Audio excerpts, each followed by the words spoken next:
On the sidelines, of course, will be Archie Rhind-Tutt, who I imagine is very much looking forward to this clash, Archie. Oh, big time, Dan, because Borussia Dortmund have to show a performance tomorrow. They have to win this, as much as Niko Kovac, their coach, has kind of been on the fence about any cries for the title this season. He's been more putting his players back in their place when they've dared to mention it.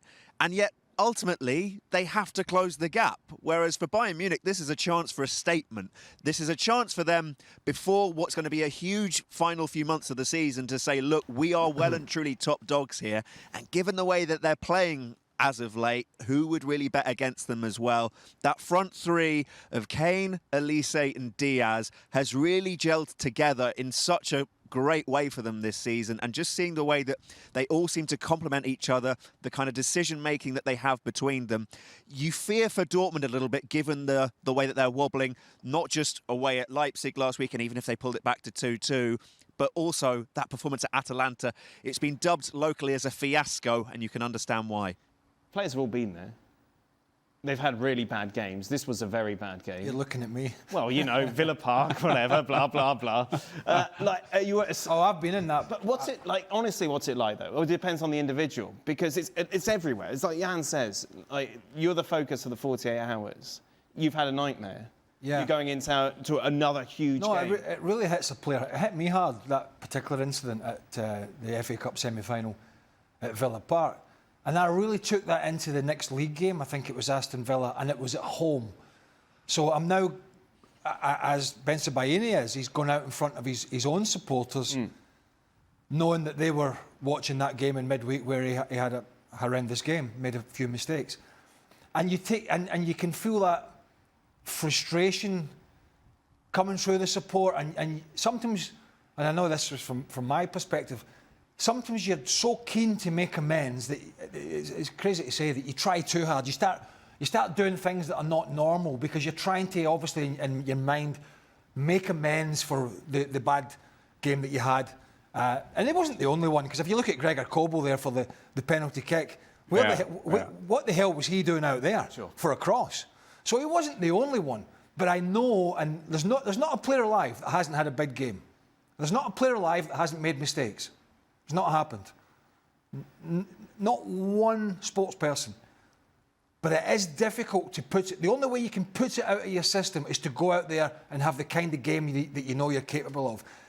If you back it up with another one of those, and that is possible because you're playing, these, Archie mentioned it, particularly those attacking players around Harry Kane, you could find yourself in a real mire, mentally.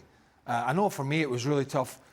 Mentally, because you think you've let all your teammates down. You think you've cost them a cup final, you've cost them this, you've let 40,000 supporters down. And that sort of mould, people might think that players don't think about things like this, but they do. Unless they get no feelings at all. So it'd been a tough week for him. I'm sure he would have wanted a bit of an easier game to get back in his stride, but he hasn't got it. So it's straight back out and brush yourself down, roll your sleeves up, and get on with it. But when you have a night like Bensebaini had, then you find out about yourself when you've got to go straight back into the cauldron a few days later. Well, of course, he'll be up against one of the strongest attacks in the world at the moment. Archie mentioned it, the likes of Kane, Elise, and of course Luis Diaz, who has been fantastic since making that move from Liverpool. Archie, just tell us a little bit more about that move, because obviously when it happened in the summer, I don't think Liverpool fans were shedding too many tears. I'm not sure how excited Bayern Munich supporters were, but boy, he's been a great asset. He has been, Dan. 13 goals and 13 assists in the Bundesliga, which is more than any season that Leroy Sané delivered in his 5 seasons at the club. And I think that's the thing, is that Luis Diaz is such a team player that even if Leroy Sané had his moments at Bayern, it's just what he gives to the overall collective structure and what he brings to the party in terms of this chaos, as Vincent Kompany names it, that you look at. On the other side, you've got Michael Elise, who's a little bit more cultured in the way that he's trying to slow the game down sometimes and cut inside, and there's a bit more control with that. Whereas with Luis Diaz, sometimes you wonder, does he know what he's going to do when he's getting the ball? And that's the excitement to it. And sometimes he will still fluff the occasional chance, but for the most part, he does some of the most outrageous things. This goal that he scored back in November away at Union Berlin, where he squeezed the ball in when Bayern had their backs up against the wall in that game. And that's the thing about this Bayern team. Even when it looks like they're in a tight corner, they find a way to squeeze themselves out of it. Serge Gnabry's been revived as well, just behind Harry Kane as well in that number 10 role. Jamal Musiala still working his way back to full fitness.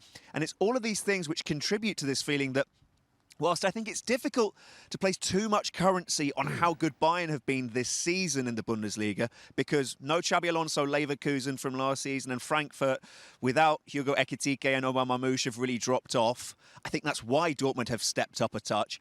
You still think that they are one of the best teams in Europe and have to be making their mark, not just here tomorrow, but also in the Champions League and the rest of the season. Yeah, 100%, of course. Along with Luis Diaz, you've got Harry Kane up front as well, Archie. Putting you on the spot a bit here, but if we were to ask Bayern Munich fans exactly one word to sum him up, what would that be?